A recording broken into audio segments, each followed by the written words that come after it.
Live from Toronto, Canada, The Conspiracy Show with Richard Serrett from Zoomer Radio, AM 740.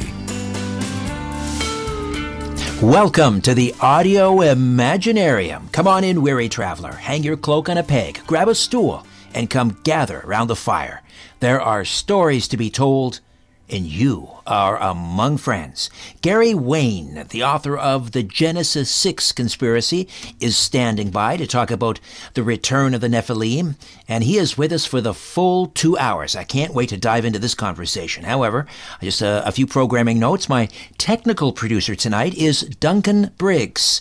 Ryan White is the YouTube live stream producer. However, no live stream tonight. That returns next week, and the audio from this transmission will be available on the YouTube channel Strange Planet within the next few days. Before we get started, I want to wish all of my Canadian listeners a happy Victoria Day.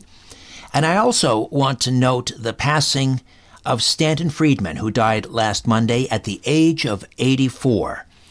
Stanton was widely considered the grandfather of modern-day ufology and the first citizen investigator to research the UFO incident at Roswell, New Mexico. And he was passionate, tireless, and just a kind, gentle soul. And he will be missed. And incidentally, I'm planning a tribute show for sometime next month. So keep checking the website, strangeplanet.ca, for details. There are giants among us, passing largely unnoticed, intent on carrying out a secret plan to enslave all humanity. They may not look like giants, but their bloodlines extend all the way back to the Nephilim, the offspring of fallen angels who mated with human women described in Genesis 6 when giants roamed the land. Gary Wayne, author of The Genesis 6 Conspiracy, How Secret Societies and the Descendants of Giants Plan to Enslave Humankind, details the role of modern-day Nephilim in Satan's plan to install the Antichrist at the end of days. Gary is a Christian contrarian who has maintained a lifelong love affair with biblical prophecy, history, and mythology. His extensive study has encompassed the Bible and Gnostic scriptures, the Quran, the Bhagavad Gita, Gilgamesh and other ancient epics, language, etymology, and secret society publications. Gary, welcome to The Conspiracy Show. How are you? Doing very well, and so excited to be invited to be on your show and talk about the Genesis 6 conspiracy and everything anybody ever wanted to know about Nephilim. Well, there is so much to discuss. We'll try to squeeze as much as we can over the next 2 hours. For those not intimately informed on the Bible, what does Genesis 6 actually say about the Nephilim? It's a very interesting chapter because it comes right after the genealogies in Genesis 5, and then it's the preamble to the flood story. So you have four unique, very almost odd verses in Genesis 6, 1 through 4 that describe the sons of God, who are angels who go to the daughters of human females, have sex with them, take them as wives, and create the giants, as the King James Version states, and Nephilim as it is in other English translations, and noting that giant goes back to the Hebrew word Nephil, and the I am is the male plural.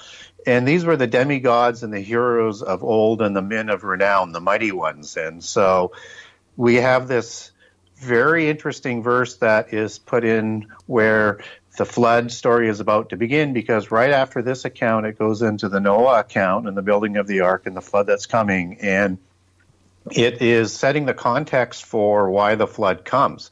But we're not provided any other details right there in Genesis in terms of the Nephilim. It's just sort of inserted there. And I know a lot of readers, when they go through, they read those verses, probably their eyes bug out a little bit, and then kind of keep on going because it's like, what's that all about? So, but it has so much to do with what happens in the Bible that if you don't understand what is going on with the Nephilim and the angels and the angelic rebellion, so much of the Bible does not come into focus, and the proper context is sort of overlooked.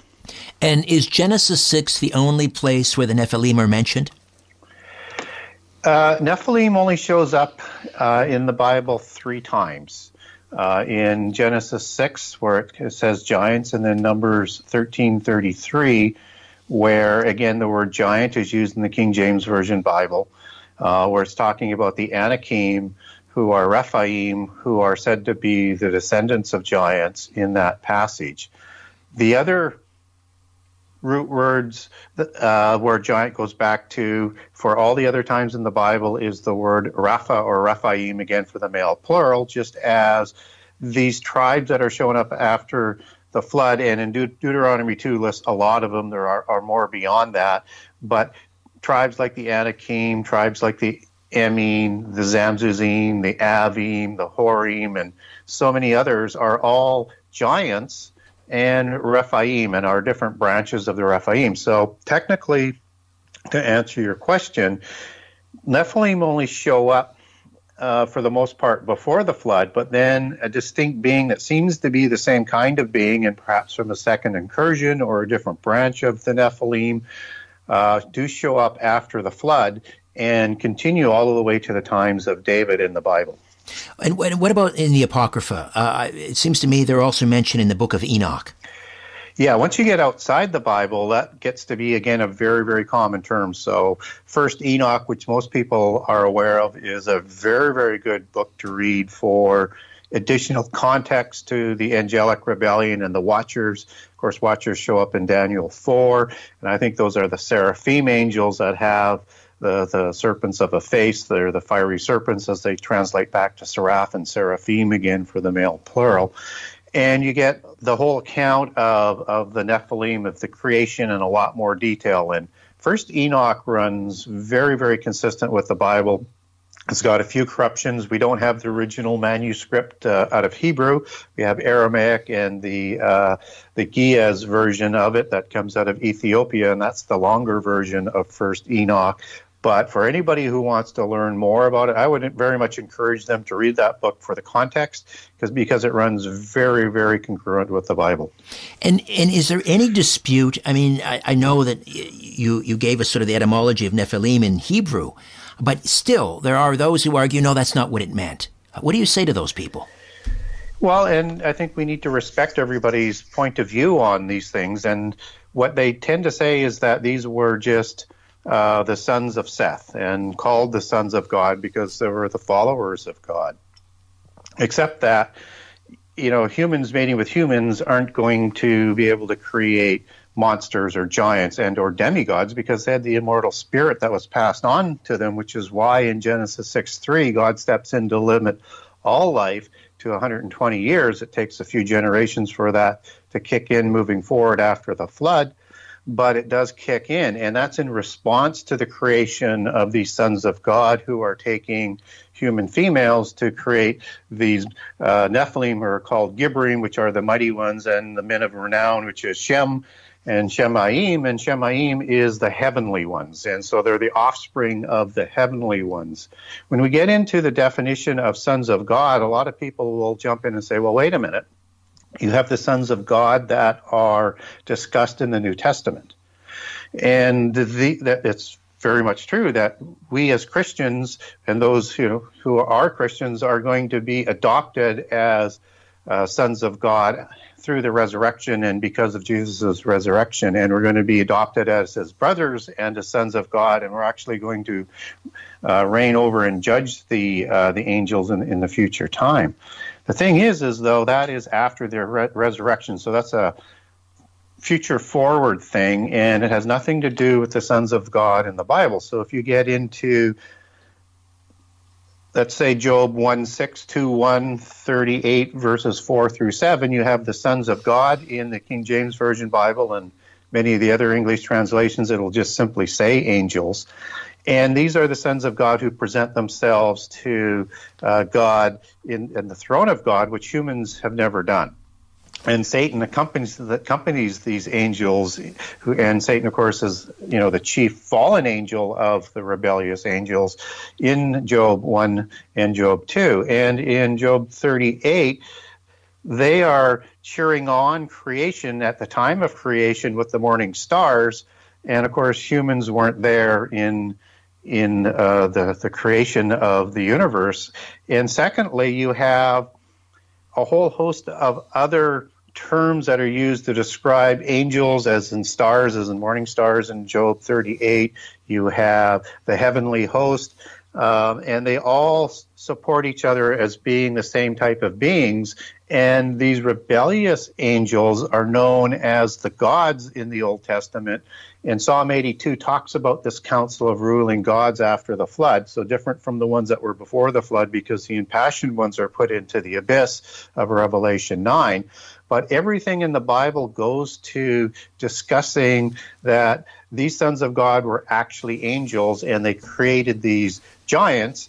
And we get an understanding of how tall these giants are, because even after the flood, and over 1,000 years after the flood, you have Goliath, who is 6 cubits in a span. And that comes through as, in modern English measurement, if you're using a common cubit at 9 feet 9 inches, or a royal cubit, which I would argue one should use because he would have been the king of Gath as a Gittite, and an Avim, part of that Rephaim branch of giants after the flood. That would have put him more to 11 feet 1 inches to 11 feet 3. And then King Og, and I won't go through the details of his measurements in his bed that was made of iron, because wood would not be strong enough to take the weight. He was even taller still. And we think the Nephilim were somewhere between 20 and 40 feet, although we don't know whether or not they were even larger than that, because when you get into First Enoch, you get two translations with a numerical value. So you have 300 associated with ells or cubits. And we don't know how big an L is, but if it was cubits that they're talking about, then it'd be over 450 feet tall. But again, we don't have the original Hebrew, and we don't know what that original measurement was. So these were monsters, and they were not just tall, they were twice as wide and stocky. So where an average human would have a height-width ratio, let's say, of 3 to 1 on average, these Nephilim had 2 to 1. So these were dexterous warriors, fleet of foot, fleet of hand, that became the demigods, and the original ones had that immortal spirit where the demons come from. And they would have ruled the ancient world, right? Oh, absolutely. I mean, just with their sheer size and warrior capabilities. And of course, they were producing in numbers and were, just increasing in population. They come along in Enoch in the 6th generation, and in the Bible we understand that as the days of Noah, and Noah and Jared's timeline overlaps. So that remains quite congruent in terms of how that story goes. But yeah, they usurped all of the kingships of the antediluvian world, enforced a universal polytheist religion in worship of the pantheon of fallen angels. And I think it's the same pantheon that was used all around the world, with just different vernacular names, both before the flood and then again after the flood. And also, you have these Rephaim beings, these giants that show up after the flood that are somehow related to the Nephilim, but somehow a little bit distinct just because they have a different root name. And again, Rephaim goes back to the tribe of giants and or deceased spirits of the giants, of the dead. And they also usurp the kingships and set up all of the royal dynasties around the world that we know of today. And when we look at the noble elite, they tend to take their genealogies back to these gods and these demigods that ruled after the flood. Now, let me just back up to Genesis 6 again, because when we're talking about fallen angels commingling, I'll use that term because it's a family show, commingling with the daughters of men, most of us, I think, myself included, were sort of raised under the idea that angels, including fallen angels, are spiritual beings. And, Ephesians talks about we wrestle not against flesh and blood, but against principalities, against powers, against the rulers of the darkness of this world. So not against flesh and blood. But in order for a fallen angel to have relations with a human, a female, wouldn't they have to be flesh and blood? Yeah, they most definitely would have to be, and that's one of those sort of nuances in terms of if we're going to take this concept realistically, we have to be able to understand how they're able to, as spirit beings, create beings with beings of flesh in the physical world. And I would start this understanding that these were not angels is only about 200 years old, and is the typical doctrine now that's taught in the seminary schools. But before that, it was always taught that these were indeed angels. And so if you read Josephus's account, who wrote the complete history of the Jewish people for the Romans after the diaspora and the war against the people of Judah in around 70 AD, when Jerusalem is destroyed, and so that their history won't be lost, he understood them as angels and these as giant monster beings, very similar to the beings that were called the Titans in Greek mythology, or the heroes in Greek mythology, and the giants in accounts around the world. So this was sort of the understood concept before the last couple of years, but that still doesn't explain how they're able to do this. What we do know is that when angels interact in this world, they tend to take a physical form. So we get many, many accounts in the Bible where they're depicted as men that you don't recognize as men. They talk, they eat, they touch, and they're very much physical. Some accounts where they're described as men, but they know somehow they're angels. We get descriptions of six-winged seraphim angels in Isaiah 6. We get angels like Gabriel coming down and talking to beings in people in the New Testament, whether it's Mary or Elizabeth and others, in terms of interacting and touching. You get all sorts of watchers in Daniel 4. And all of these descriptions have different physical traits to them, just as Satan is described as a dragon or a serpent in this world. And these are not spiritual descriptions, these are physical descriptions. So what we learn from this is that somehow, some way, they are able to take on a physical form. And Jude 1:6 talks about leaving their habitat in heaven, and where they lost their estate when they committed these crimes, and that's why it's linked to the abyss in Jude 1:6. And that word habitat derives from oikoterion in Greek, and that's a dwelling place for the spirit. So they left the place of dwelling for their spirit, and seemingly they need a dwelling place in the physical world to interact. And as we understand this is, taking a physical form. And if you can take a physical form, then you can add any sort of organs or parts that you want to do what you want. You can take any gender of your choice, which I think somewhat explains why you have female gods and goddesses in the pantheon, so that I think many of the rebellious angels take a feminine form in this world to form the pantheon. We also get these satyr gods, these devil gods that are talked about. And satyr shows up in Isaiah 13 and Isaiah 34. And I think these are the degraded physical gods after the rebellion, the ones who weren't put into the abyss, just as Azazel would also be described as the scapegoat or the goat god who was the leader of these angelic watchers and in the abyss. So I think they're all degraded, just as Satan was degraded back to Satan's status after the rebellion as well. And these are the gods that are the ones that aren't in the abyss, the ones that are talked about in Isaiah 13 and Isaiah 34, and the devil gods that they're worshiping. And I won't go into all of the minutiae of where to find that in the Bible, but people want to get a hold of me, I can send those details to you. These are the gods that are the ruling council for the 70 nations coming out of Babel that are described in Psalm 82. Now, are there clues in the Bible as to when this actual commingling in Genesis 6 took place? Can we pinpoint exactly where the fallen angels landed? Was there a particular village or kingdom?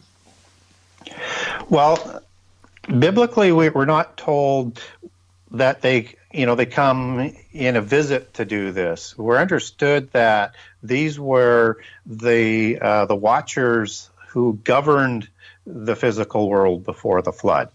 So what we understand is that they were down and supposed to be helping humankind, but when they rebel, they commit these violations against the laws of creation. So we don't get how many civilizations in the Bible, but if you get into outside the biblical accounts, you understand that there's more than just sort of the Sumerian antediluvian civilization that seemingly the Bible is around, and all of a sudden all of these other ones sort of come into play, that they would have had different civilizations around the world, somewhere between 4 and 9, depending on which religion and mythology that you're talking about.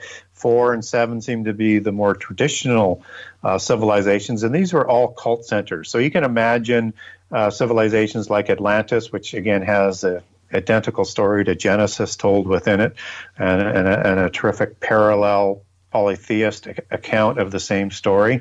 And you can imagine civilizations like Mu, perhaps Lemuria, but that's more of a last couple hundred year inventions by the Theosophists, Asgard or Thule as it comes out of Norse mythology. And all around the world you can imagine these civilizations. Gary, I'm going to jump in here. Pardon the interruption. We're going to take a quick time out. We'll come back. It sounds like there may have been a bargain in the works. In some cases, maybe the women were taken by force, but in others, maybe they were given away in exchange for something. We'll talk about that. Gary Wayne, the author of The Genesis 6 Conspiracy, right here on The Conspiracy Show. Don't go away. Take a look around. What do you really see? This is where you can tell all about it. The Conspiracy Show with Richard Syrett on Zoomer Radio. Gary Wayne is with us, the author of The Genesis 6 Conspiracy. So, in some cases, were the women taken by force by the fallen angels? And in some cases, was there maybe a dowry or some sort of a bargain made, in exchange for being married to? I'm sure these fallen angels were, handsome, as Lucifer was, the shining one. So, was there a deal struck?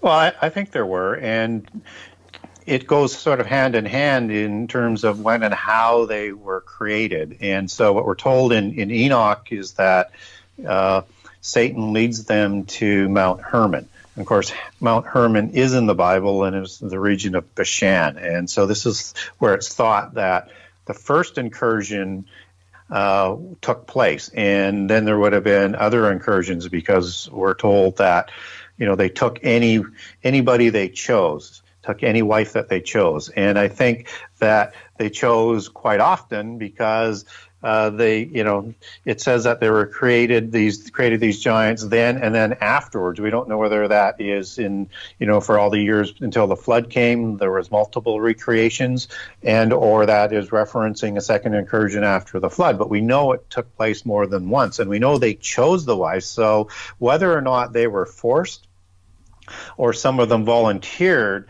that's not clear in the Bible. But when you get outside the Bible, there is this understanding that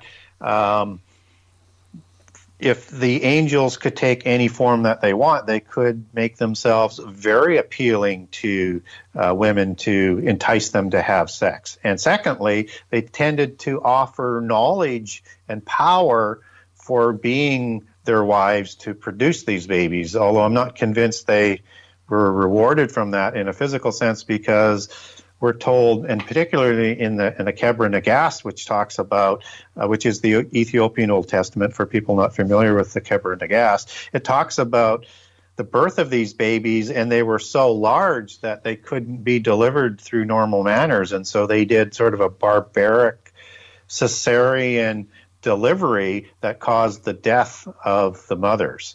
And so I think there was initially where they were enticed through knowledge, and perhaps that these angels were very appealing in terms of how they could have changed their form to do that, but they weren't able to sort of reap the reward from that, because it sounds like they died from the Kebra Nagast, and that makes sense if they're trying to deliver these monstrous-sized babies, because giants would have been, giant babies as well. So I think what was going on here is that, for the most part, they forced the women to be part of their harems for reproduction afterwards. And yet we see these civilizations like Sumeria that seem to spring out of nowhere. I mean, on the timeline, everyone else is still living in mud huts, crawling out of the trees, and yet in Sumeria we see libraries, we see agricultural techniques that far surpassed, everyone else were hunter-gatherers. So there must have been some sort of acknowledged exchange. Yeah, and if you look at whether or not it's Sumeria or any of the ancient civilizations, and particularly pre-flood, but then again, it happens after the flood, they accredit all of their knowledge and civilization to the gods, that they delivered this knowledge. And so what we understand through secret societies, and particularly the Rosicrucians and the ancient Masons, is that although the descendants of the original humans were taught the basic 7 liberal arts, or the 7 sacred sciences as they call it, was only after the gods injected the illicit knowledge from heaven that sent this civilization on a fast track to knowledge, technology, and development. And so all of the different accounts are pretty congruent in that there's a certain point where this happens. We don't get a lot coming out of archaeology other than the Sumerian civilization that just explodes without any sort of history before for writing, or a development of writing, or the development of the agricultural skills, or the astronomical skills, or the building skills to build these great megalithic buildings to worship the gods. So all of this is accredited to go back to the gods, as I said earlier. And we also have ruins both below the ocean and above the ocean that seem to be antediluvian as well, all around the world. So I would say the places like Machu Picchu, probably most of the Quiché Maya and Aztec ruins would be antediluvian as well, and they'll tell you they inherited those buildings and those structures, and the gods built them, just as the gods were credited for building most of the structures in Sumeria. And then you have the pyramids in Egypt, and I know the standard chronology is about 23 to 2400 BC with Khafra, but there are some relics, if I can put it that way, or I'm trying to think of the right word, but anyways, we'll call it a relic for lack of a better word right now. Artifact? Artifact, that's the word that I'm looking for, where you have this 52-degree sloped pyramid depicted at about 3000 BC, which is, and that's on the tablet of Narma. And so we have a predating before the 2400 for the pyramids, which again goes back to a lot of other accounts that these were built in the time before the flood. So this knowledge definitely comes from the gods and explains a whole bunch of different things where they go, human beings seemingly go from hunters and gatherers to a civilized civilization without any logical answers to it. Now, do we have any idea as to, what percentage of the world's population were hybrids at this point? When we're talking about the Old Testament, let's say pre-flood. Yeah, we don't have any idea. What we do know is some of the accounts, when you look at the Manichaean Book of Giants, and there's a publication out that's part of that series that goes back, I think, to, as they date that back to the Book of Giants, which is part of the Enoch series. There are hundreds of thousands of these giants that come about. So we don't know how many there were, but they fought these great wars. And all the accounts around the world talk about this war of these giants against the gods. So they get so arrogant and so proud and so powerful, they actually think they can overthrow the gods. But that's why the flood comes in all of the different polytheist accounts, which is very, very similar to what the Bible talks about. So I think there was, my speculation would be is there probably would have been millions of these demigods, and they turned against humankind and turned against themselves. And in the Greek account with in Critias and Timaeus, you have Plato talking about this war where you have a 10-nation empire of these giants of Atlantis that is trying to take over the whole world. Now they're stopped by Hercules and other what they would call good giants in the polytheist duality part of the religion from the antediluvian Greek civilization. And so the Athenians are the ones given credit for defeating the Atlantean Empire. But this is what the Greeks would have called the Battle of the Titans. Yes, exactly. And we know that these are the same types of beings because you have the Titans, which are known as gods, or the ones of heaven, and also of the earth, just as Atlas is the offspring of Poseidon or Iapetus, depending on which version you're reading, or Clydo and Clymene. He is also a hero, and the heroes were the beings like Theseus and Hercules and Perseus and all these other accounts that you get coming out of Greek mythology, and they were giants. And so we do have an understanding that these were the same type of beings that are talked about in the Genesis account. Right. And sticking with the Greek pantheon for a moment, was Zeus, was he a fallen angel, or was he a Nephilim? Well, that's where you get into that word of titans of heaven and titans of the earth, or the Anunnaki in the Sumerian pantheon of heaven and the Anunnaki of earth, and the different levels of the gods. So there's a definite hierarchy, and there's also what they call the parent gods. So in Greek mythology, you would have had Kronos and Gaia and a number of other gods that would be known as the parent gods, and then Zeus would be one of the offspring and part of the Mount Olympus gods.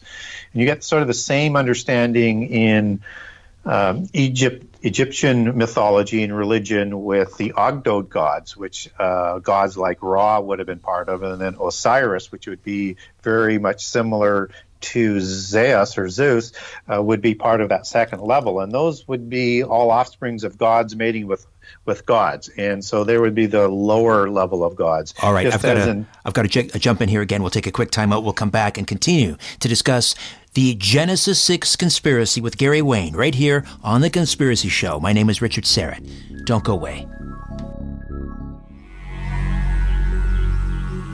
You're listening to The Conspiracy Show with Richard Serrett from Zoomer Radio. Welcome back. Gary Wayne, author of The Genesis 6 Conspiracy, is with us for the full 2 hours, and we were talking about the Greek pantheon.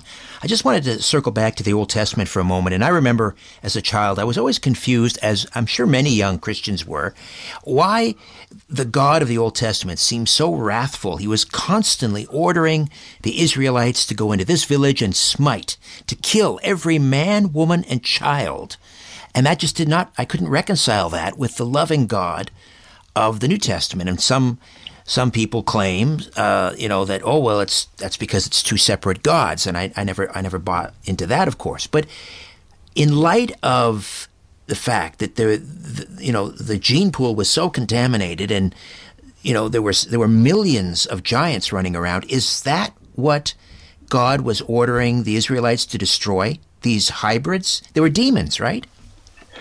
Well, I wouldn't call them demons from my understanding. The demons would be the bodiless spirits of the original Nephilim that come out of Genesis 6 and are killed before the flood and or with the flood, and their spirits aren't permitted to go to sleep or into heaven, and they continue to wander the earth in dry places and almost thirst to possess human bodies, which is what Jesus is talking about in the New Testament. And you know that in Greek mythology from the hero worship. So it all roots to the same thing. But what's going on after the flood is, again, we get these Rephaim-type beings that are showing up after the flood, who are very much similar to the Nephilim, maybe not with the same immoral spirit and maybe not as large, but still giants nonetheless. And they are congregating in large numbers in the covenant land, in God's land that he has set aside for himself and for his nation, which is Israel. And they're waiting there in ambush to wipe Israel from the face of the earth. And so these beings that are living there, the Rephaim, and by the many different names I named earlier, they are also intermarrying with the Canaanites. So you've got two levels of beings. One is the Rephaim giants, and then there's a little bit more diluted bloodline of the hybrids that are intermarried with the Canaanites. And in the Canaanite genealogy, you've got all of these different names other than Heth and Sidon, which are the sons of Canaan, but you've got like the Amorites and the Hivites and on and on and on, who don't have a patriarch's name. And all the names in the Table of Nations have a patriarch. That's likely because daughters of Canaan, Sidon, and Heth, who produced the Hittites, that's Heth, would have married a patriarch of the Rephaim and created like the Amorites and all the other nations that are listed as Canaanite families of nations.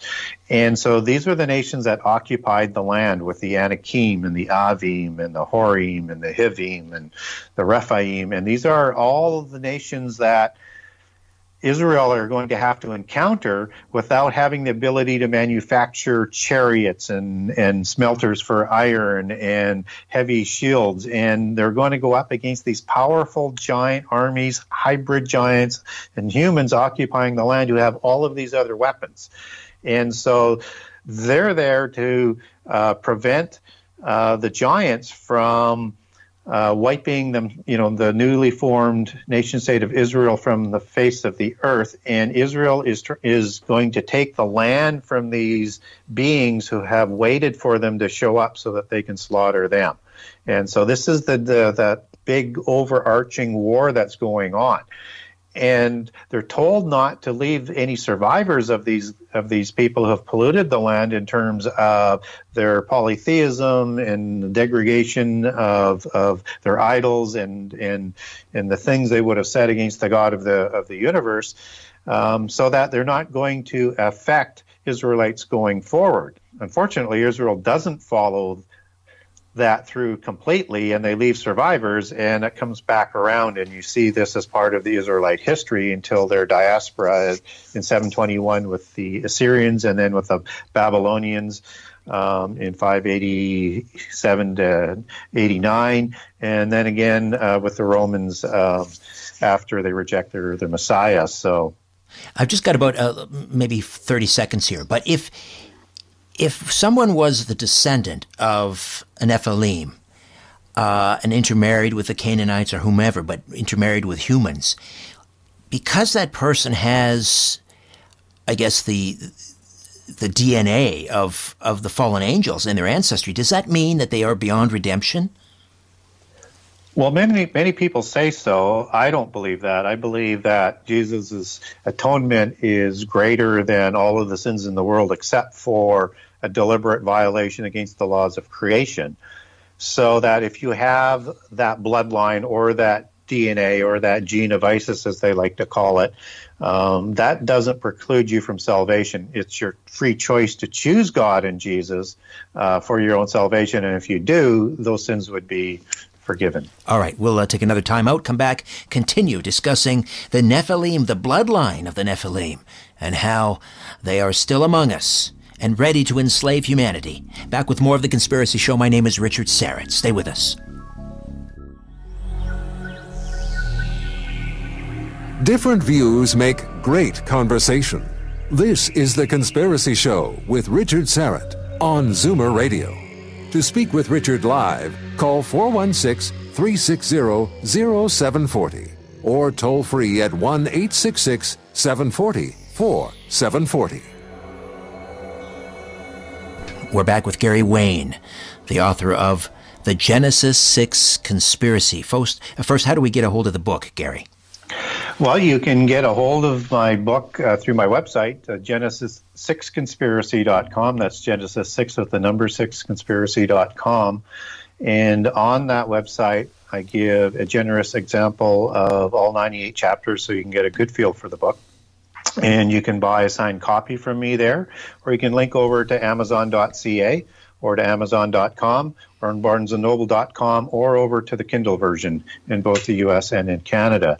In Canada, the book has been stocked by Chapters and Indigo, so it's not in all of the stores there, but if you wanted to order it through them, it's one of their stocking books, and it's also distributed in the U.S. By Bookmasters, so it's available to all the retailers down there. So again, if they don't have it on the shelf and you wanted to support your local bookstore, just have them order it from Bookmasters.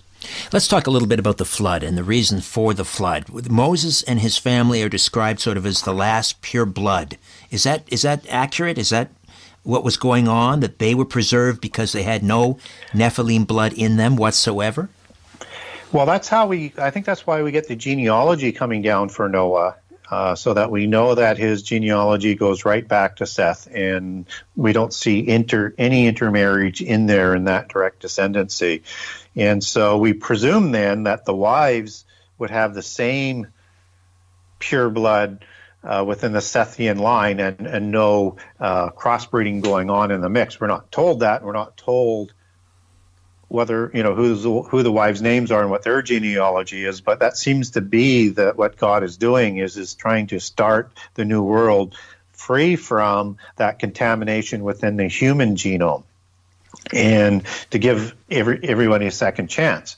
But I would also suggest that the whole world was corrupted. And, the word corrupt in Genesis 6 is shakath, and that means to destroy, to decay, to ruin. And when it says the whole world was corrupted, that's more than just the violence that most people take for the cause of the flood. I think that is all the animal genome. You've got the Nephilim, you've got all these other crazy beings and prehistory coming out of the other accounts around the world in religions and mythologies. And I think it includes the plant genome. And I also think that that's why God perhaps calls the animals to the ark, because he knows the ones that aren't contaminated to restart afresh again after the flood with the 8 on the ark of Noah's family, and then these selected animals that he brings to the flood. So yes, I think they have a pure genealogy. I mean, you mentioned the animals. Is that because from ancient times we have these legends of, the griffin, for example, which is part lion, I guess, part eagle. Yeah, they seem to be like chimeras. Were the fallen angels or the Nephilim, were they experimenting with the animal genome? Were they combining different animals to create new beasts and creatures? I think that's part of the knowledge and technology that's being supplied, and I also think that there's a procreation that's going on. And what's really interesting about the procreation, you get all of these beings, whether they're centaurs, and they're kind of created in a crazy way in a cloud, but still you have a cross of a human and a horse in that case. And there's just so many different accounts of these chimera type of beings, and that's the term being used today to create crossbred or cross-pollinated with DNA and beings, is that I think that was going on. But even more to that, you have, like, the Anunnaki had a raven or a bird head, as Horus did.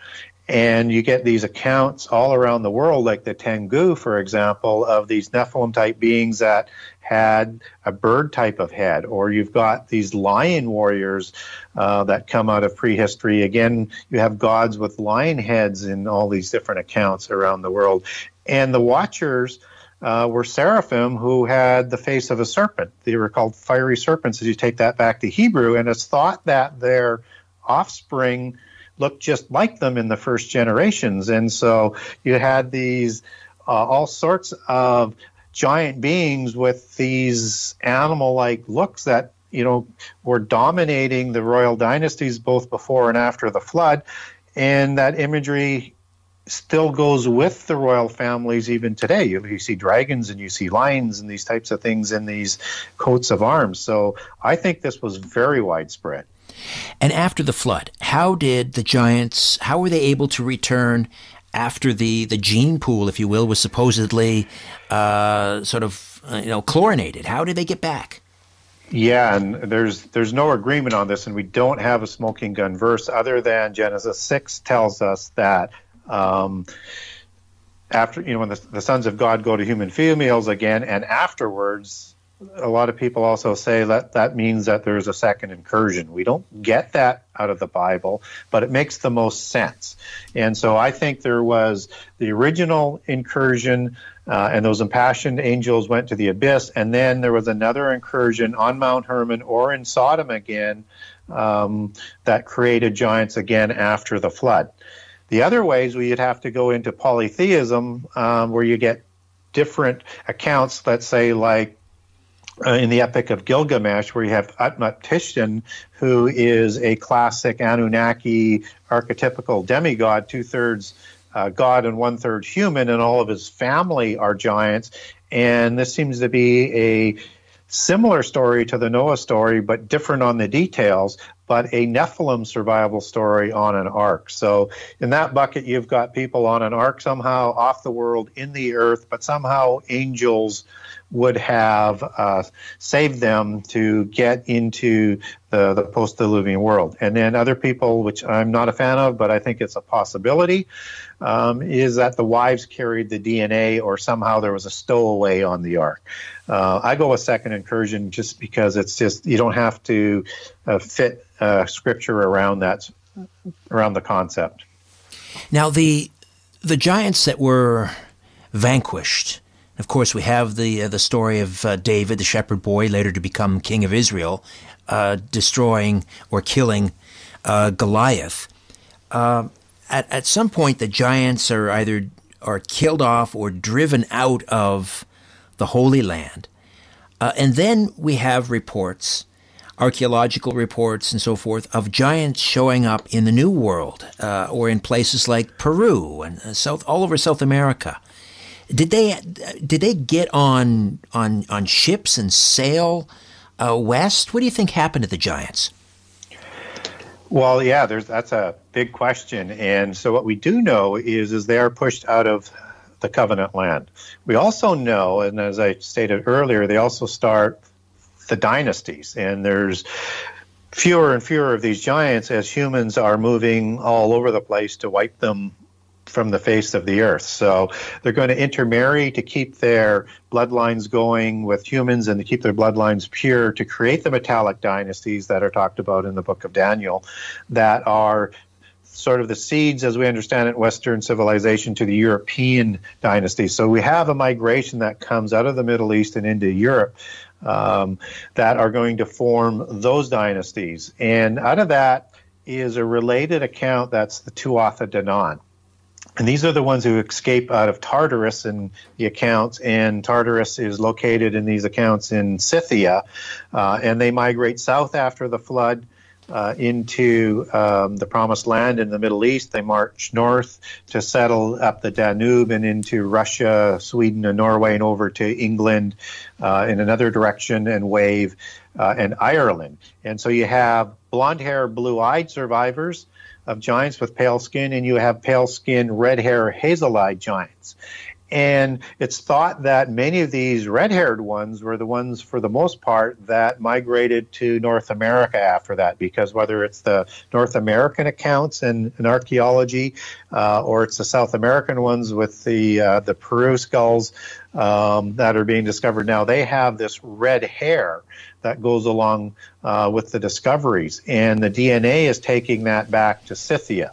Now, this isn't something that we can find in the Bible, but it does make sense when you look at the other polytheist accounts around the world in terms of Scythia as being that sort of epicenter for where these giants start after the flood. All right, we will take a time out here. We're approaching the top of the hour.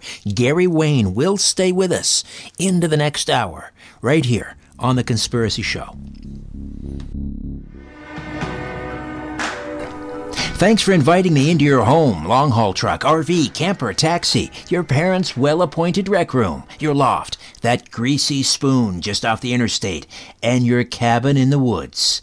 A big howdy to all of you listening in on our flagship station, Zoomer Radio, AM 740 and 96.7 FM here in Toronto.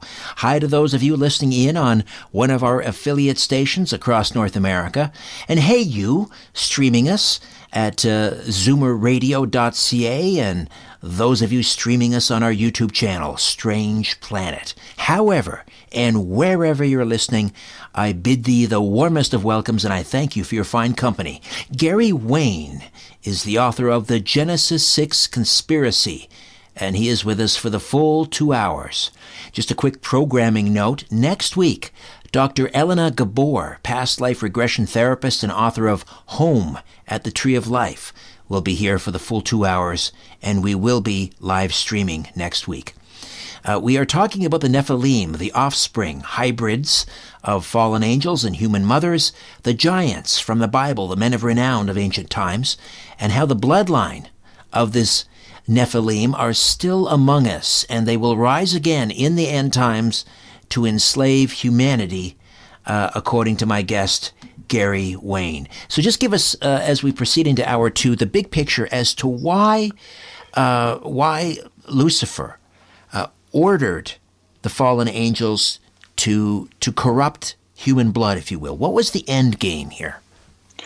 Yeah, it's an extension of, and it's a very good question, but I believe it's an extension of the angelic rebellion, which then leads to God creating the Adamites, as is talked about in Genesis 2 with Adam and Eve. And so I don't believe that the angels actually thought that they could defeat God. I think that they were looking to gain their own realm because they were created immortal without the choice of immortality, but only a choice to choose God and follow him or to rebel, and many of them rebelled. But they knew how powerful God was. They worked with him closely. They knew how good he was. They knew how powerful he was. And so even though the leader, Satan, would be very, very powerful, as he's described in Isaiah and in Ezekiel and other places in the book, I don't think they thought they could win. But as Isaiah 14 talks about, where Lucifer shows up, and that word goes back to El, which I think is Satan's original name in Hebrew, that I think he was, as it says in Isaiah, was trying to be like God and to have his own realm to be like God, so he could raise up his throne in that new realm to be like God. So I think they're trying to win a separation or a negotiated sort of peace where they could live on their own. And that was never going to happen. And God knew this was going to happen all along, being Alpha Omega, but now he's going to create the Adamites, who are not going to be created immortal, and are going to have very little knowledge of God, and are going to have to choose God more on faith, and in doing so will gain their immortality, and will be raised above angels in the future time, and to even judge angels, because they're going to be raised up to be brothers of Jesus as adopted sons of God in the future time, after the resurrection, our resurrection, and that this will be because as a brother of Jesus, Jesus is higher than the angels, is where I'm going with that concept. So what Satan and the angels are now doing is they're saying, we're going to try and prevent this from happening. If our rebellion is going to be justified, we have to bring down humankind. And so you start this series of consequences that roll forward, beginning in the Eden account, where I think Satan avatars the Nakash, and we know it's not Satan who gets the punishment, it's the Nakash, the serpent, as the serpent goes back to Hebrew in that application, loses the arms and its intelligence and its speech, all for participating with Satan in this avatar type of effect, where Satan would enter him just as he did Judas to help Judas complete the betrayal of Jesus, in this case to bring down Eve and then Adam. And so this is the first revenge. And you have this series of revenges going all the way through the Bible. And right after Eden, you get Genesis 3:15, where you learn that the seed of the serpent is going to be at odds with the seed of Eve. And I think that is a prophecy of what's going to happen in Genesis 6 with the seraphim, fiery serpent, angels who are going to create the Nephilim who look just like them, which is why the kings of the ancient world all looked like snakes, and you have all of that cobra and serpent imagery that goes along with royalty, along with the dragon imagery of the serpent, because the seraphim had feathered wings and a serpent's face, and in ancient understanding was a dragon was a flying serpent. In this case, a heavenly dragon serpent, and just like you would have, let's say, Quetzalcoatl as being a plumed serpent or a feathered serpent with the Kishamaya or the Nagas in India. So you have these serpent-type beings that are now going to be coexisting as hybrids with human beings, and they bring down the antediluvian world. And then you have these giants again showing up after the flood. So you have this complete series of revenges and attempts to bring humankind down, including destroying Israel, which is why they waited in ambush in the land of the covenant, so that they couldn't bear the Messiah, because with the advent of Jesus being born, you have his resurrection, and that officially ends the angelic rebellion, just as 1 Peter 3:19, we have Jesus talking to these impassioned, rebellious angels while he's still in the grave, basically, I think, telling them that when he rises on the Sunday, the rebellion is officially over and they're going to be sentenced to the lake of fire. And I don't believe the angels, because they don't know everything. And as powerful as Satan is, he is not as powerful as God. They did not realize or anticipate the resurrection. And so when you start to put that into context with prehistory and history, and then forward to the end time, things start to make a lot more sense. But they did, it sounds, or at least Lucifer did,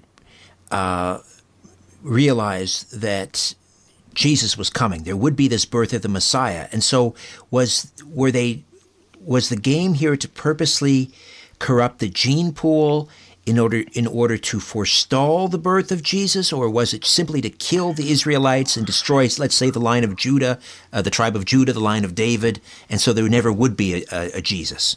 I would say all of the above, because they're so desperate to win that. And so they definitely wanted to corrupt the gene pool so that maybe God would move forward to wipe everybody out again. It might be one of the thoughts that they would have had. But they also wanted to prevent the Messiah from coming, which is why they wanted to wipe Israel out. And then he wants to kill the Messiah as a baby, as Jesus is being born, and shortly thereafter.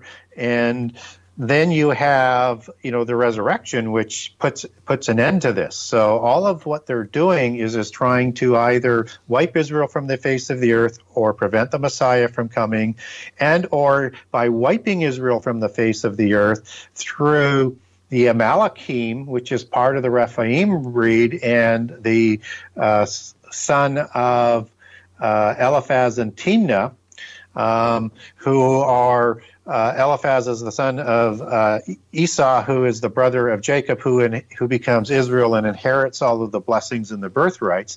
And he's the older son who doesn't get those birthrights and Messianic blessing. He is trying to wipe out through Amalek and the Amalekim down the road Israel as they come out of Egypt. And that's the first battle that happens out of Egypt. So they're trying to also usurp those blessings that Israel is going to get so that they can add that in and graft it in, as you say, a polluted DNA or bloodline into the dragon Messiah that they want to present in the end time as the dragon Messiah.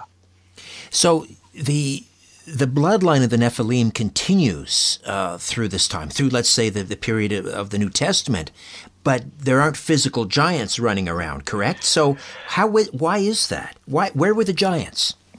Well, when we look at what happens with the royal dynasties and their sort of cousins and wider family, which becomes the nobility and the elite, is that if you continue to intermarry in a small gene pool, which they did, and that's why you have all of these queens coming from princesses coming from other dynasties and intermarrying and staying, whether it's from the Mesopotamian to the Egyptian or to the Malachim or to the Hittites, or even down what they do throughout modern history, where you have intermarriage between the royal families. They need to bring in diluted levels of bloodlines to regenerate the bloodline to prevent diseases like I'm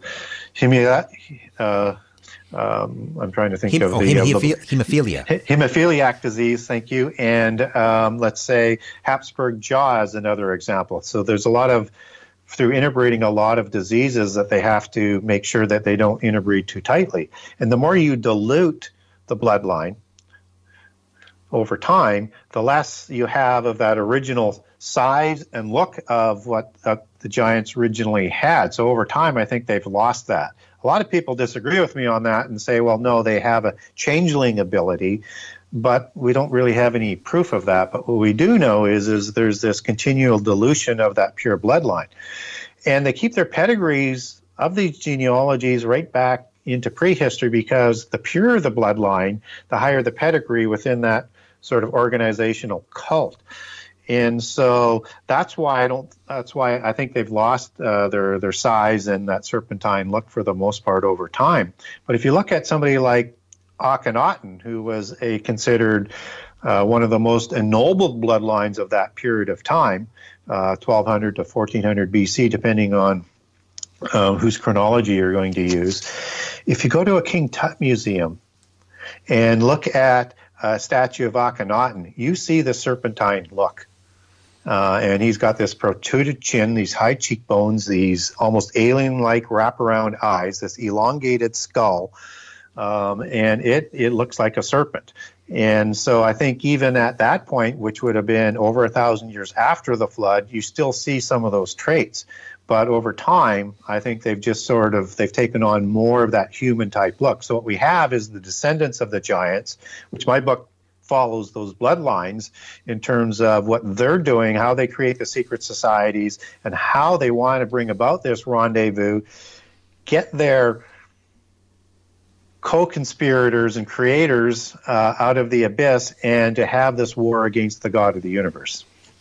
So in Jesus' time, for example, the Caesars, King Herod, were they descended from the Nephilim?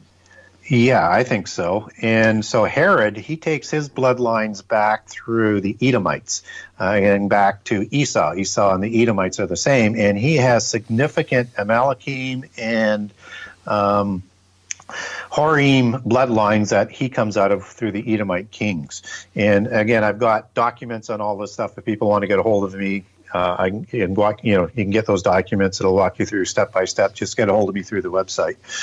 And in the Roman tradition, you have the Caesars taking over after the senators, but the senators are this noble class until you get the tyrants or the Caesars that come along. But the Caesars come out of that senator class, and those bloodlines, they all take their bloodlines back to the Roman and the Etruscan gods and the offspring that they had, which were again heroes. And so it's the same thing that's going on even in Jesus' time, and these are the same ruling class, and they're going to continue to intermarry. And what about the Merovingian bloodline that would become the Frankish kings and later the kings and queens of France? Yeah, again, as you go through history, there's these sort of crossroad kingships, as I would like to call them, that have the most ennobled bloodlines of that time. The Merovingians would be one of those. And they have a number of scion, and scion is an occult word where you graft in bloodlines, just as you would use that word for grafting of plants. But in this case, ennobled bloodlines particularly of the firstborn. And their bloodlines go back to a number of different areas. One is a distinct line of a consolidation of Nephilim bloodlines of Europe and of the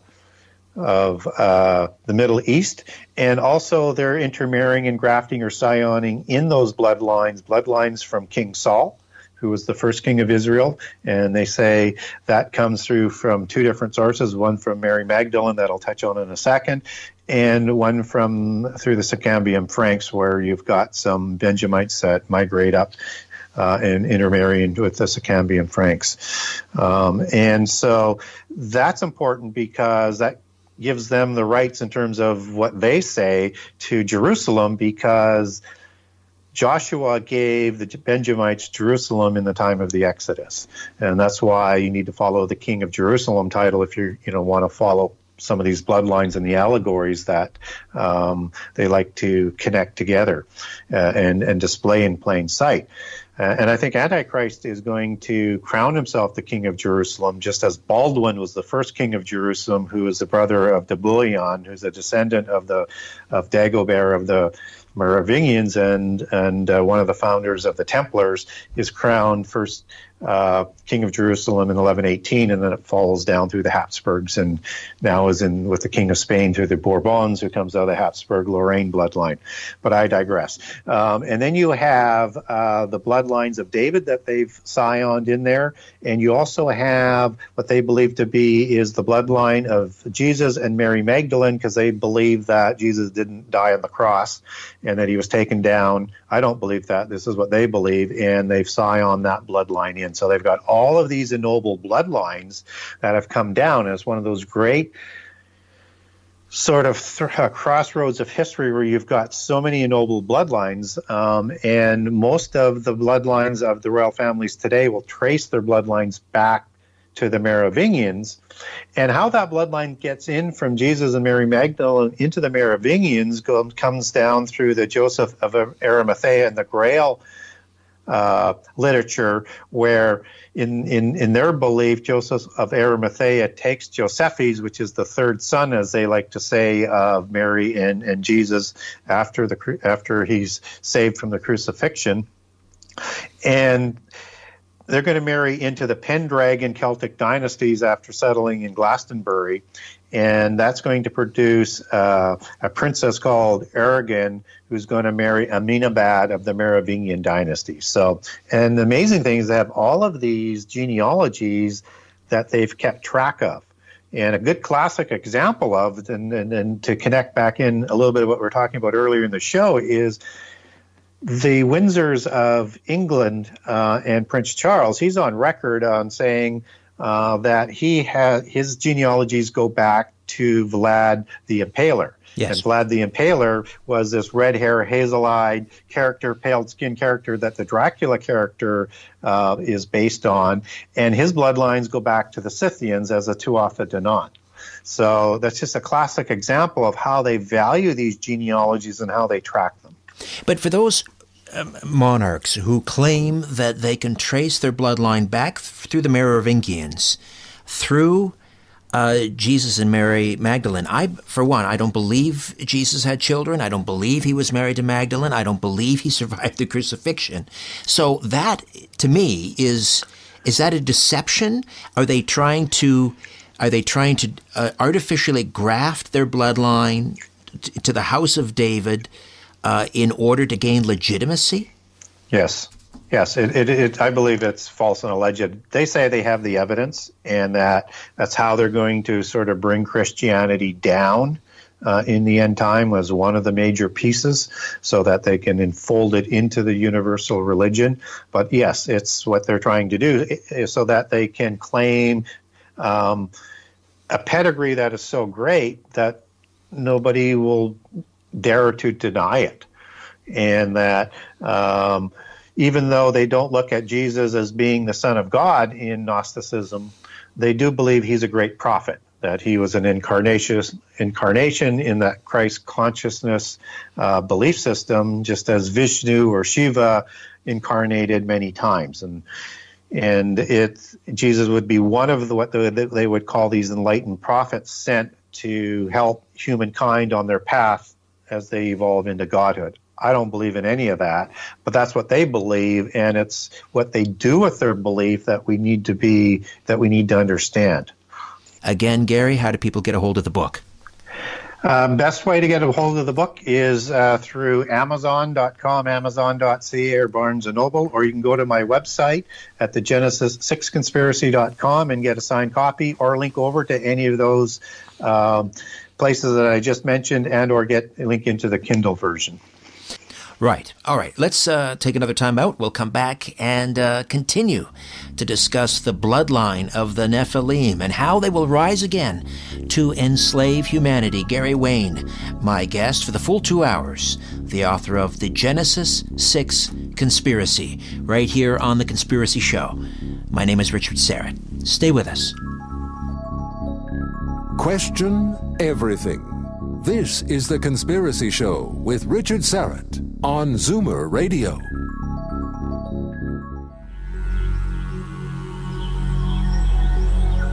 Shaking the world and seeing what falls. This is The Conspiracy Show with Richard Serrett from Zoomer Radio.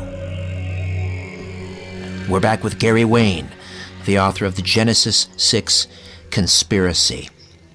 So these kings, queens around the world that tie their bloodline to the Nephilim, which were the product of a commingling of the fallen angels and human wives. I mean, is it simply limited to royalty? Because let's face it, monarchs are on their way out. More and more countries around the world, there are a few holdouts. Most are becoming republics. So where else do we find the descendants or the bloodline of the Nephilim?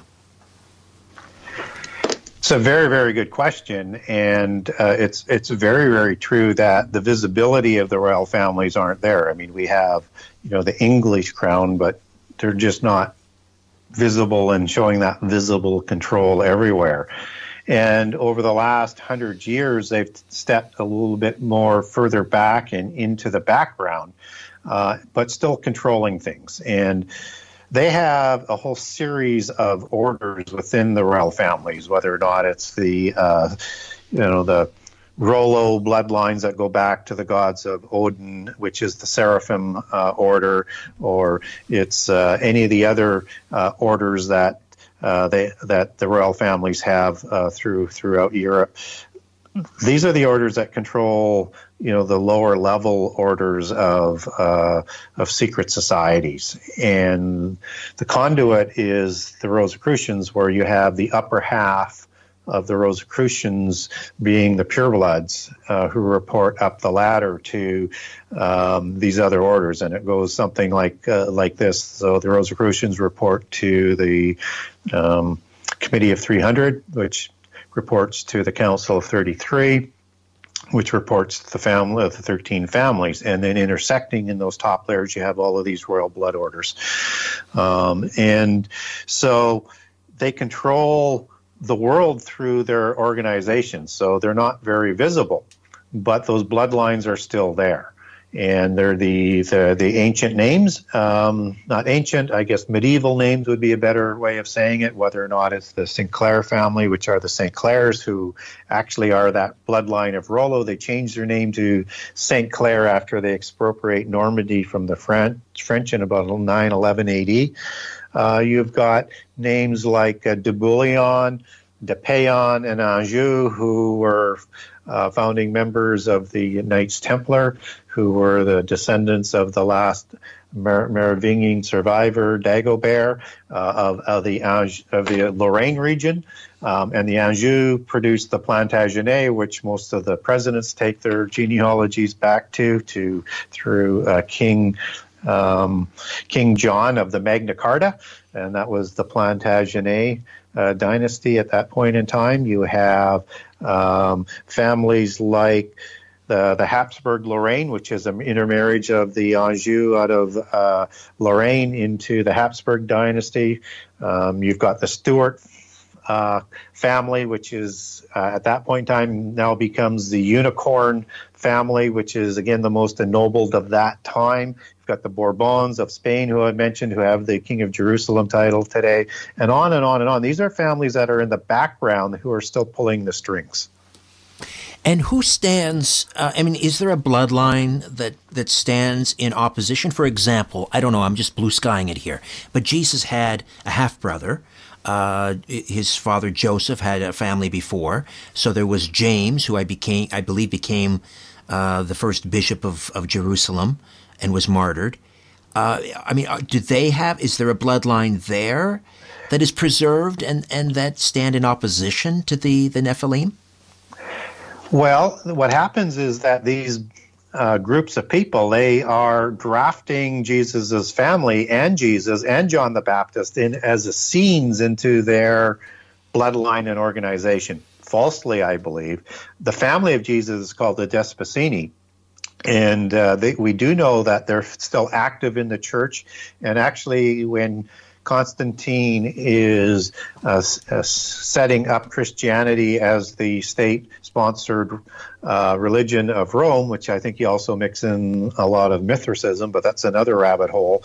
You have the Despacini, who are actually petitioning to move the center for the Christian church back to Jerusalem. They don't win that argument, but they're visible land. But because they've been drafted in by the polytheists, it's part of that scion of the bloodlines that have also used for their pedigree. So the kings and queens, do they all, without exception, have... you can't get into the club, right, unless you have Nephilim blood. But is that the idea? For the most part, they're all going to have a pedigree that is going to be acceptable, or they're going to have a pedigree where they're going to be used to reintroduce a refreshing of the bloodline. We're seeing, let's say, with the Windsors in England, more of that bloodline that's a little bit further out, but I think in any of the bloodlines, you're going to have to find something that's probably connected back. I wouldn't, say that none of them would go rogue on that, but as a general rule, you need to have that pedigree to be in the club, absolutely. And it's just, you don't have standing within that world unless you've got a pedigree that is important. To what extent do we all have Nephilim blood in us? Is there a particular blood marker? Yeah, that's a very good question. And in my book, I don't specifically talk about that a whole lot in terms of the blood, but I talk all around it just because we can't prove it. But what seems to be the blood is the marker is the Rh negative bloodline. And typically, the royals have Rh negative blood, and so the Windsors is O negative, which is the most sought after blood. Now, that's only in about 15% of the population in the world, so it's not the dominant. Rh positive would be more dominant, but you get a concentration of this bloodline in France and in England, where the percentages go up significantly. In parts of France, it's going to be like 20 to 25%. The most concentrated levels of Rh negative is in the Basques, and they settled in southwest France, where the Templars settled, where King of Septimania was, where the Cathars and the Abyssinians were, and sort of the area of rebellion, if I can put it that way, an epicenter of rebellion. And the Basques believe that they are the most pure of the bloodlines. Now, they had a falling out with the bloodlines that moved out of Europe, and they have the Basque diaspora, but they believe that they are the Homo Atlantis. This is their belief, and I'm sure not every Basque believes this, but this is their mythology and their belief system. And that what they talk about when they say they're Homo Atlantis is they were the survivors after the flood who settled in northwest Spain and in southwest France, and then also started the civilization of Egypt, the civilization of Mesopotamia, and not without coincidence from what we've talked about earlier, the Scythian civilization, and that they are the most ennobled bloodline in the world. But again, they've had a falling out with the other bloodlines that moved out of Europe. So that's the Rh negative bloodline. And people who have Rh negative bloodline, they are grouped with a lot of science and research that, and this is sort of a mixing of many scientific results, but they have a higher intelligence than the average human. They average 135 plus. They say they have better analytical skills, better intuitive abilities, more psychic abilities, and on and on and on. I won't go through all of the different things that they say that come along with this in terms of that mythos. But those are scientific results that sort of go along with that. And so they believe in more than the blood. It's actually what they would call the gene of Isis, which is the biggest marker. So a DNA marker or a gene marker, which they would also say is the root word for Genesis. And it's through the genes that produces the type of blood. And so that would be the true marker that I think they would be looking for to identify who the people are around the world, that they want to know who they are and what level of degree of purity they have as they start to bring in this new age, or what we would know as Christians as the end time. All right, let's take another time out. When we come back, we'll talk about the reemergence of the Nephilim on the world stage in the end times, as you just mentioned. Back with more of my conversation with Gary Wayne, the author of the Genesis 6 Conspiracy, right here on The Conspiracy Show. Don't be afraid of the dark. The Conspiracy Show with Richard Serrett from Zoomer Radio. To talk to Richard, call 416-360-0740 or toll free 1-866-740-4740. We are back with Gary Wayne, the author of the Genesis 6 Conspiracy. Again, Gary, how do people get a hold of the book? Best way to get a hold of the book is through Amazon.com, Amazon.ca, or Barnes & Noble, or you can go to my website at thegenesis6conspiracy.com and get a signed copy, or link over to any of those places that I just mentioned, and or get a link into the Kindle version. At some point, I think it's in the book of Matthew, Jesus is asked about the end times, and he says that in the end times it will be as it was in the days of Noah. Is Jesus referencing the Nephilim in that passage? It's a great question, and a lot of people think it's just referencing the violence and or people were shocked and weren't ready for the end time, and all of that was true, but the disciples asked what were all of the signs of his coming in the end time, and this is an overarching sign as well as those smaller details. And so I think he is referencing that we need to understand the days of Noah, who lived 950 years, 600 years before the flood, 350 years after the flood. And so I think we need to understand what was going on at Sodom and Gomorrah and at Babel and with the creation of Israel, as well as the creation of the giants before the flood and the cause of the flood. And I think he wants us to understand that it's going to look like that with the same universal religion that they imposed through the Nephilim. This is what the end time is going to look like. And in Luke's version, he actually connects Sodom and Gomorrah, which is with its destruction of fire, as part of the as of Noah days of the flood, which I think is telling us that there is a second incursion and that destruction was fire. And just as the first apocalypse was by water, the linkage is the end times will be an apocalypse of fire, which is the description of all of the destruction for the most part that we get in the apocalypse. So I think he's directing us to learn what happened in prehistory and history so that we're not deceived for what's going to happen in the end time. And was he also specifically talking about the Nephilim taking human wives and creating this hybrid offspring? In fact, some have suggested that the modern-day UFO alien abduction phenomena is a mirroring of those days of Noah. Well, I would agree with that to a certain degree. And so we don't know whether or not we're going to have actual giants roaming around, and that angels are going to procreate and recreate the Nephilim of old. Or it's going to be the descendants, as my book focuses more on in terms of being part of that end-time alliance. Just as in Daniel 2:43, you have the descendants of the metallic dynasties of the Rephaim after the flood, who are part of this 10-nation empire, which they're going to call the New Atlantis, which is what the Club of Rome is trying to establish around the world as we speak, in groups of nations and trading blocks, etc.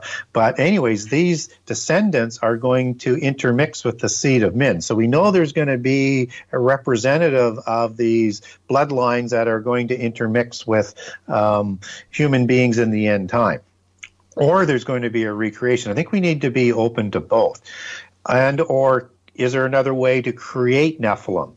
And I think it's, when you are doing a violation against the laws of creation, you're doing, whether or not it's DNA manipulation to do that, it's the same sort of Nephilim concept. So again, whether through alien technology or human technology, because we're able to now manipulate the DNA, it could be that we'll see the giants come in that way as well.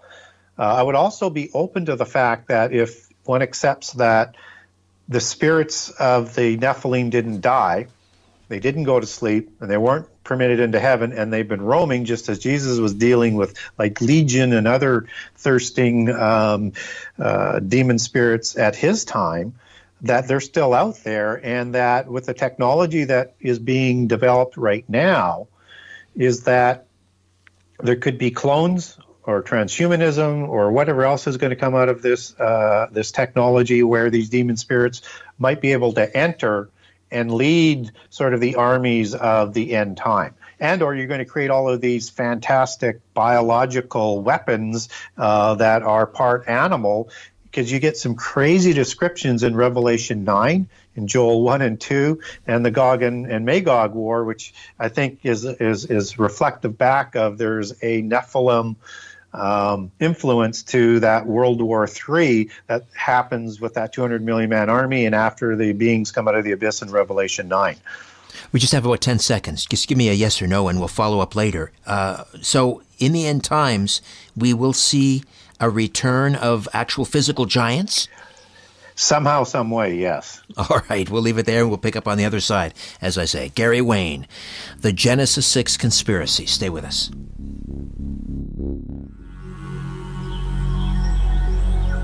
When you look at the sky, ever wonder if someone's looking back? This is The Conspiracy Show with Richard Sarrett from Zoomer Radio. To speak with Richard live, call 416-360-0740 or toll free at 1-866-740-4740. All right, we are into the home stretch with Gary Wayne, the author of the Genesis 6 Conspiracy. So the re-emergence of giants in the end times, are we talking about, well, what order of giants? Are we talking about the original, 30, 40-foot giants? Are we talking about more like a Goliath, 9 feet tall? Yeah, I think the smaller version, if there's going to be giants. I wouldn't rule out the other possibility, but nowhere do we get a specific Nephilim term, right, of those gigantic monsters. We get sort of the understanding with the days of Noah. We get these great and mighty men references in the New Testament. We get the word Gibborim being used, which is Gibbor, and I am is the male plural, which is where the word mighty one comes from in Genesis 6:4 to describe these warrior-like tyrant beings that are produced from human females and angels. That shows up in Joel 1 and 2, and also in 3 and 4 as you get into the Armageddon War, and it shows up again as mighty ones in the Gog and Magog War in Ezekiel 39 in the second chapter. 38 is also part of that Gog and Magog War. So I think you're going to get that as part of it, understanding that Gog and Magog were giants born from Poseidon and or Iapetus, and that this, I think, is reflecting that we're going to see these giants somehow, some way, but I just don't think that they're going to be those monstrous ones, because I think the Bible would give us that as a specific word so that we could identify it. Again, I have a document that links this on the great mighty men that Revelations talks about, so the Gibborim back in the Old Testament. So if people want that, get a hold of me.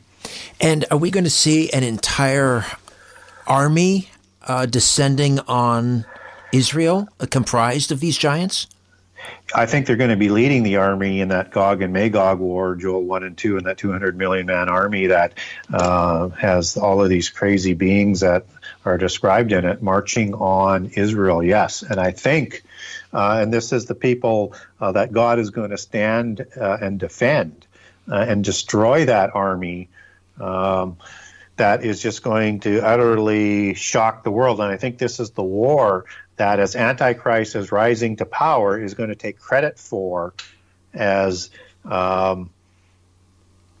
saving Israel, and which will then allow him to move into Jerusalem and become Antichrist and be crowned in the abomination in the temple.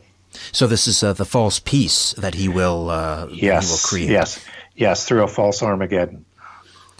And when I'm hearing this, these strange creatures and giants, marching against Israel, it all sounds very Tolkien-esque, where the orcs, these mythical creatures, which they are, for all intents and purposes, giants, and they're sort of half human, half beast, and they seem to be conjured up from the earth and forged in the bowels of the earth.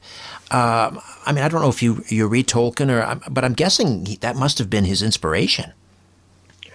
Oh, there's no doubt. I mean, the whole Tolkien story of the Lord of the Rings, and the rings are the ring lords of the Anunnaki that were awarded kingship at Nippur. It is a mix of Sumerian antediluvian mythology with the Norse mythology, and that's where you get that fairy aspect being overlaid onto this older ideology. That is absolutely a pre-flood story. And even at the end, you have all of these beings sailing away on a ship, because now it's the age of man, and that is representing the flood. And so these beings that are orcs, they're either ogres or there's some sort of Nephilim being that he's drawing on. And, whether it's Tolkien or it's Lewis, I mean, their knowledge of the occult and the occult history is absolutely astonishing. Do you see other parallels between now and the days of Noah in terms of let's talk about artificial intelligence, for example.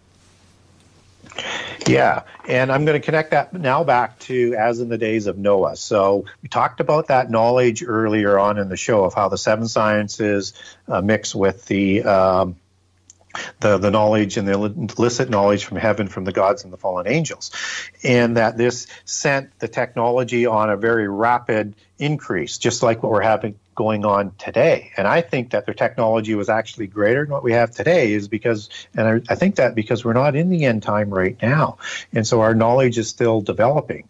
And I think we're getting assistance on that development today, just as it was in the days of Noah.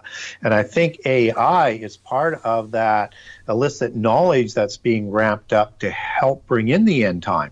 And you've got quantum computing, which is out there hot and heavy these days, and they're trying to marry up AI and quantum computing. And quantum computing is used to get into different dimensions, possibly where the abyss is, and possibly to get Azazel and all of his compatriots out of the abyss before the end time, and some people speculate that's what they're doing at CERN.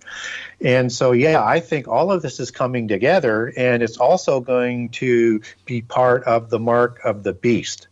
So that when you take that mark, it's going to be somehow changes the DNA and or aspect of the body, both physically and spiritually, in a way that those who take it are going to be sentenced to the lake of fire just as the original Nephilim and the fallen rebellious angels are going to the lake of fire. So I think when I say that is part of the AI, we know you need to buy and sell, and it's going to be able to control everything and watch everybody on the earth, and you're going to have also this image of the Antichrist, and I think that's where that AI sort of comes in on all of that aspect. So it's still developing, but I think that is all part of the end-time beast system.